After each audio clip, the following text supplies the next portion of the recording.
បាទជំរាបសួរបងប្អូនអរគ្នាថ្ងៃនេះយើងធ្វើការវិភាគហាងឆេកមាសជាមួយគ្នាឃើញថាម្សិលមិញគឺមាសដាល់សាហាវខ្លាំងមែនទែនគឺមានការប្រែប្រួលខ្លាំងដោយសារតែមានការដំឡើងពន្ធរបស់ធានាទឹកដីដូណាល់ត្រាំអញ្ចឹងហើយធ្វើឲ្យមាសមានការប្រែប្រួលខ្លាំងថាការពីម្សិលមិញនេះគឺមាសបើកផ្សារព្រលឹមឡើងបើកបុកឡើងបាន46លេខជិត50លេខបន្ទាប់មកក៏បានបុកចុះមកវិញរហូតតតែ113លេខបាទគឺបុកឡើងខ្លាំងហើយក៏បុកចុះវិញក៏ខ្លាំងដែរតើបុកឡើងខ្លាំងហើយក៏បុកឡើងទៅវិញទៀតគឺ80លេខទៀតអញ្ចឹងឃើញថាមានម្សិលមិញនេះគឺបុកខ្លាំងមែនតើសម្រាប់បងប្អូនដែលចូលត្រូវគឺចំណេញបានច្រើនអញ្ចឹងថ្ងៃនេះសម្រាប់ថ្ងៃនេះគឺជាថ្ងៃសុក្រដើមសប្តាហ៍នៃខែទី1គឺមានព័ត៌មានធំទាក់ទងជាមួយនឹងព័ត៌មានតាមហ្វាមព័ត៌មាននេះគឺជាព័ត៌មានធំប្រចាំខែដែលចេញជារៀងរាល់ថ្ងៃសុក្រដើមសប្តាហ៍ទី1ដូច្នេះហើយថ្ងៃនេះសូមបងប្អូនចូលផ្សារដោយការប្រុងប្រយ័ត្នព្រោះមាសអាចនឹងមានការប្រែប្រួលខ្លាំងសម្រាប់ការវិភាគតាម technical យើងគូស trend មកពី resistance ខាងនេះមួយមក resistance នេះមួយអញ្ចឹងយើងរងចាំចូលផ្សារនៅតំបន់ទី3តំបន់នេះជាធម្មតាយើងគូស trend line ពី resistance មក resistance អញ្ចឹងយើងយកតំបន់ចូលផ្សារហ្នឹងគឺតំបន់ resistance នៅតំបន់នេះអញ្ចឹងបើសិនបើទីផ្សារយប់នឹងព័ត៌មានដុល្លារអន់មាននឹងអាចនឹងឡើងបុកឡើងខ្លាំងហើយបាទស្របពេលជាមួយសង្គ្រាមសេដ្ឋកិច្ចផងឬក៏សង្គ្រាមរុស្ស៊ីមិនទាន់បញ្ចប់ស្រួលបួលផងអញ្ចឹងធ្វើឲ្យមាននឹងបន្តការបុកឡើងទៀតនៅតែ up trend ហ្នឹងអញ្ចឹងបើសិនជាបុកឡើងតម្លៃពីព្រឹកនេះគឺបច្ចុប្បន្នគឺ3110ទេប៉ុន្តែបើសិនជាតម្រទៅពេលយប់វាអាចនឹងមានការប្រែប្រួលអញ្ចឹងខ្ញុំបោះពីថ្លៃចាក់ដៃអាចទៅ60លេខអញ្ចឹងបូកទាំងព័ត៌មានអាចនឹងទៅដល់60លេខក្នុងស៊ូនឹងអញ្ចឹងបើបងប្អូនចូលផ្សារក្នុងតំបន់នេះបាទតំបន់ sideways តំបន់នេះបងប្អូនអាច sell ខ្លីៗ buy ខ្លីៗឬក៏បងប្អូនត្រូវដាក់ SL បានឬក៏បងប្អូនមានដាំទុនធំបងប្អូនអាច hold បានរហូតដល់60លេខបងប្អូនក៏ hold ទៅប៉ុន្តែបើសិនបងប្អូនតូចបងប្អូនត្រូវតែចូលផ្សារដោយការប្រុងប្រយ័ត្នក្នុងទំហំលបផ្សាយដោយសុវត្ថិភាពហើយនឹងដាក់ SL ឲ្យបានត្រឹមត្រូវអញ្ចឹងយើងគូសមើល support វិញម្ដង support ឃើញថាតំបន់កន្លែងនេះគឺជា support មួយអញ្ចឹងវាឡើងបង្កើត resistance ចុះវិញបង្កើត support ថងនេះអញ្ចឹងធ្វើយើងចាប់បាននៅនេះយើងចាប់បានពី support ទី1 support ទី2គូមកចំមកបាទអញ្ចឹងគេថាទីផ្សារម្សិលមិញហ្នឹងបើយើងគូពីសាច់មកសាច់ហ្នឹងគឺថាទីផ្សារម្សិលមិញគឺមកប៉ះ trend line នេះស្អាតមែនតើគឺមកប៉ះហើយគឺបុកឡើងទៅវិញហ្មងបាទបុកឡើងទៅវិញអញ្ចឹងមកដល់តំបន់នេះគឺតំបន់ sideways វាអាចនឹងចាល់នៅក្នុងស៊ូនឹ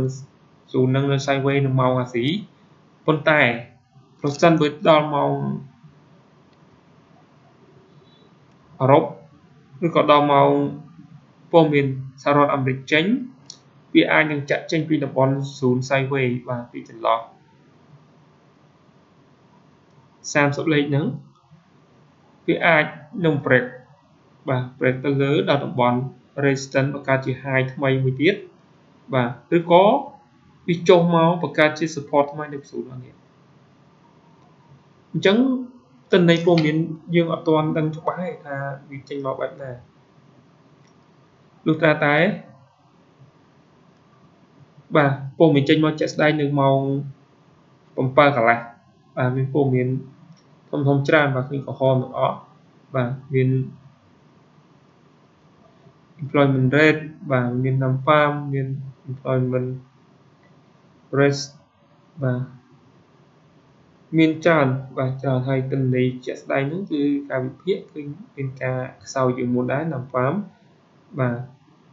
អញ្ចឹងព័ត៌មានផ្សេងទៀតគឺវិភាគគឺស្មើទេអញ្ចឹងយើងចាំមើលទិន្នន័យចេញមកជាក់ស្ដែងម្ដងនេះដល់ម៉ោង7កន្លះនឹងចេញទិន្នន័យចេញមកជាក់ស្ដែងអញ្ចឹងដុល្លារល្អឬអន់ចាំមើលជាក់ស្ដែងគ្រាន់តែការវិភាគ technical របស់យើងឃើញតំបន់ហើយថាតំបន់ដែលយើងរងចាំចូល sell ល្អបាទព្រោះតែវាឡើងដល់តំបន់ high បាទតំបន់ high ដល់តំបន់ resistance ផងនេះបើសិនវា break sideways មកបាទមកពងមានតែស្អីមុនមកពងមាន sideways ដល់មកពងមានបុកភុចទៅដល់ផងបាទបុកភុចមកដល់ក្រោមមកបាទអញ្ចឹងបើចន្លោះពីវា break support ហ្នឹងគឺបាទត្រឹម50លេខគឺវាសមល្មមហើយព្រោះព័ត៌មានធំមិនសមវិញមិនមានព័ត៌មានអីច្រើនផងក៏បុកដល់តែ180លេខថាបាទអញ្ចឹងនេះព័ត៌មានតាមក៏អាចដែរបាទបងប្អូនអាចដល់50លេខហ្នឹងអញ្ចឹង0នេះវា sideways អញ្ចឹងបើសិនវាចេញផុតពីតំបន់ support ហ្នឹងបាទតំបន់ support អស់នេះវាប្រកាសជាមកក្រោមបាទមកក្រោមប្រកាសជា support ថ្មីអញ្ចឹងតំបន់នេះបងប្អូនចាប់មកបងប្អូនរងចាំបើសិនមកប៉ះតំបន់នេះបងប្អូនអាចចូលបាយដោយទំនុកចិត្តដែរបាទបើសិនវាចូល break ចូលក្រោមនេះក៏ចូលច្រើនដែរយើងអាចវាអាចនឹង stress មកវិញយើងអាចទទួលផលចំណេញបានវិញហើយបាទអញ្ចឹងតំបន់ដែលគួរចូលបាទតំបន់ទី1តំបន់ sell បងប្អូនអាច sell ជើងចន្លោះ0នេះបានបាទក្នុងម៉ោងអាស៊ីយើងដោយសារអីដោយសារវាបង្កើតជា high អញ្ចឹងវាអាចនឹងឡើងមកបង្កើតជា high មួយទៀតនៅតំបន់នេះបង្កើតជារូបរាងhead and shoulder បាទ head and shoulder មានន័យថាជាក្បាលឆ្មាឆ្វេងបាទឆ្មាស្ដាំសងខាងយ៉ាងទៅអញ្ចឹងតំបន់នេះគឺបងប្អូនអាចធ្វើការ sell បាទតំបន់ទី1បងប្អូនអាចធ្វើការ sell តំបន់នេះបានបាទអញ្ចឹងបើសិនជាតំបន់ទី1នេះជាចិត្តសាស្ត្រគឺយើងចូលក្នុងទំហំ lot size តូចបាទតូចប្រមូលទៅ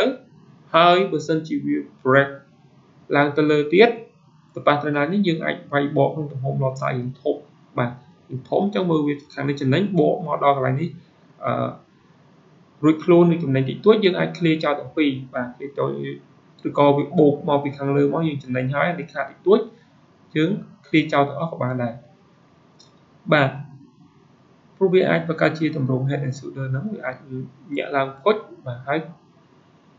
មកវិញពឹងបាទវាអាចក្នុងករណីកាត់ឡើងឬក៏វាឡើងហើយឡើងទៀតរហូតដល់បង្កើតជា high ថ្មីតែម្ដងបាទអញ្ចឹងហើយយើងអាចចូល sell នៅក្នុងតំបន់នេះបានពីចន្លោះតម្លៃ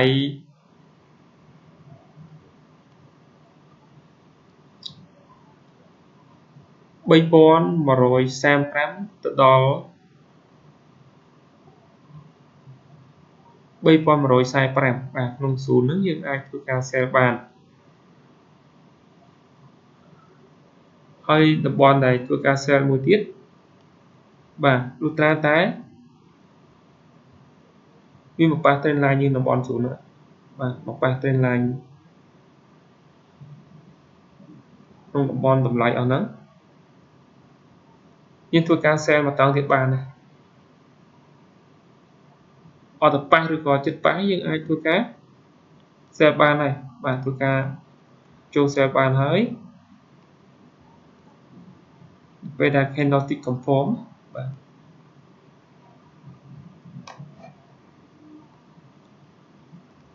អាច sell ទៅក្នុងតំបន់ទី2អញ្ចឹងតំបន់ buy គឺ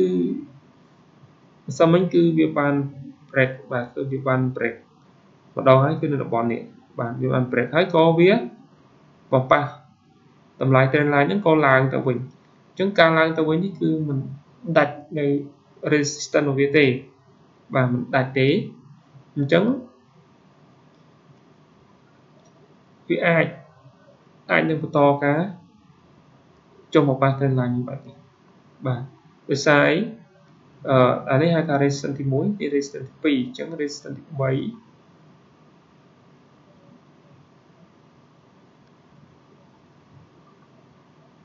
បាទយើងចូលពពូលមកពពូលនេះពពូលនេះពពូលនេះយើងចង់មើលបងប្អូន chọn một đòn đi một ba tên là ngày đi một màu quỳnh và một màu quỳnh vừng cái nhé một màu quỳnh vừng bật cha lên không đồng lại đi quỳnh không đồng lại đi quỳnh chẳng bênนี้เป็นnơi hình sai vé và bữa sân chi view break lan lên ní và số ní cứ như thua cá Excel bàn này và làm đó tiếp xe mà tăng tiền và ta bữa sân chỉ bộc ập đại tế ai đang to cá cho một tròn vậy và cho một tròn vậy đó chứ như ai thua cá bài bái đồng bon tim muối vì ai được nông chần lọt và không chần lọt nắng nhưng ai bài bàn đồng bon năng muối nông cạn này tha là về là việc bộc cho vào với nhỉ việc việc bộc ập clear nông đồng lại support trong khối vía và việc bộc ập clear chẳng bữa sau chỉ việc bộc ập clear viên nắng ta lỡ với nhảy và việc ai cũng với cá ta lỡ với ai những tuổi ca ta lỡ với tại bữa sau chỉ việc clear tầm lại support nâng tiết và clear support nâng tiết vía là một bộc bạc luôn đồng bon này đồng bon tên là gì đồng bon nó cứ đang được tràn lại đang ai bài một tăng tiết ba này và đang tại ai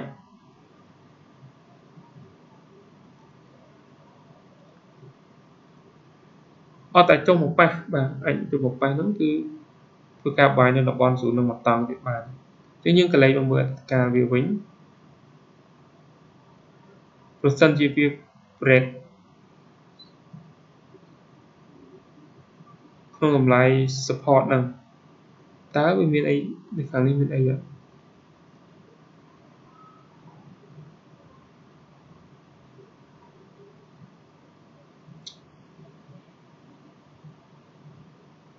អាចមកចាល់ក្នុង0ហ្នឹងបាទមកក្នុងតម្លៃហ្នឹងបាទវាមកចាល់ក្នុងតម្លៃហ្នឹងអញ្ចឹងតំបន់នេះគឺតំបន់ដែលយើងវាយចូលបាយដោយទំនុកចិត្តខ្លាំងមែនទែនអញ្ចឹងយើងមាន4តំបន់ក្នុងការចូលទីផ្សារតំបន់ទី1តំបន់ sell ទី2តំបន់បាយទី1តំបន់បាយទី2បាទអញ្ចឹងហេតុអីបានជាខ្ញុំឲ្យចូលបាយតំបន់នេះគឺវាបង្កើតជា candlestick ជា bullish engulfing បាទ bullish engulfing អញ្ចឹងជាធម្មតាដល់ពេលដែលវាចុះមកដល់តំបន់នេះវាបុកឡើង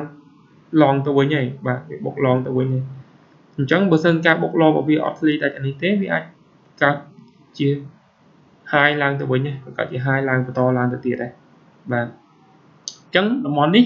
គឺយើងអាចធ្វើការចូលបាយបានក្នុងចន្លោះតម្លៃ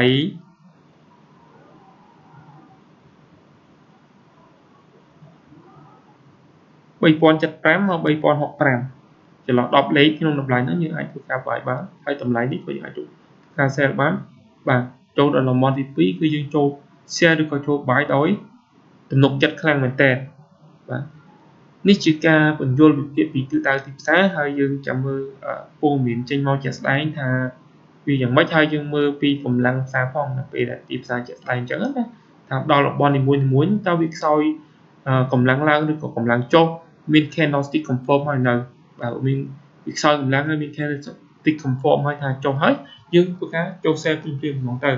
បាទអរគុណនេះជាការវិភាគផ្សារខ្លីៗហើយសូមថាបងប្អូននឹងទទួលបានផលចំណេញច្រើនបងប្អូន